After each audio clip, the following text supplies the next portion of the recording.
就让我们一起加入客家风情，大家来讲客家吧。For the Hakka people, the written word itself is almost sacred.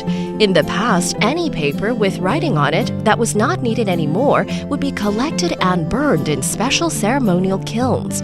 These kilns are all over Taiwan, but they take different shapes in different parts of the country. In Kaohsiung's Meinong district, a paper burning ceremony has been carried out in the first lunar month of the year for over 100 years.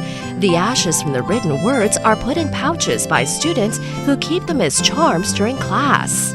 Hey, what's up? Welcome back to Talk About Hakka on ICRT.Hello， 大家好，我是阿宾狗 Leo。Hello， 你好，大家好，我是 Joseph Lin。新年快乐！新年快乐！你知道新年期间呢，我真的有到处台湾走走啊。我到了六堆地区哦，我终于看到那个什么金字亭啊。金丝亭啊。对。讲到这个客家有很多的古训啊，包括勤耕雨露、抢岗义头，就是希望鼓励这后代子孙能多念书，然后呢才会有翻身的机会。了解。这个客家人对文字的敬重呢，就呈现在这个金字亭的这个文化传承上面。以前啊，就会有人专门去捡那些有字的废纸，然后呢把它收集起来，等到了这个一定的时间之后呢，再把它焚烧，然后把它给化掉。好像在这个高雄美浓的广善堂呢，他们是在每年的正月初9就会举办一个迎圣基制纸祭，这已经就100年活动了。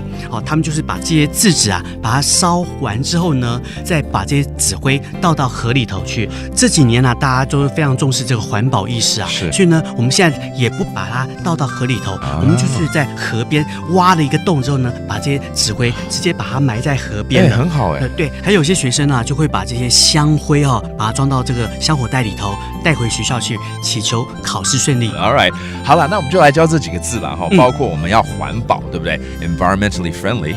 反报，然后这个一定要写字啦哈，多写字很好。Write，how do you say write？ 写诗 ，write words。OK， 对，然后以前呢没有这个原子笔啊，我们都用毛笔写嘛，所以呢我们叫下胎诗。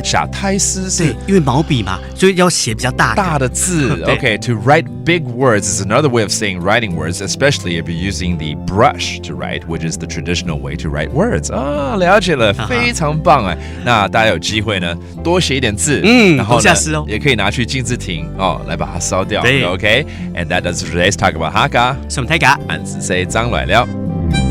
客家风情由客家委员会监制。We Love Hakka has been brought to you by the Hakka Affairs Council.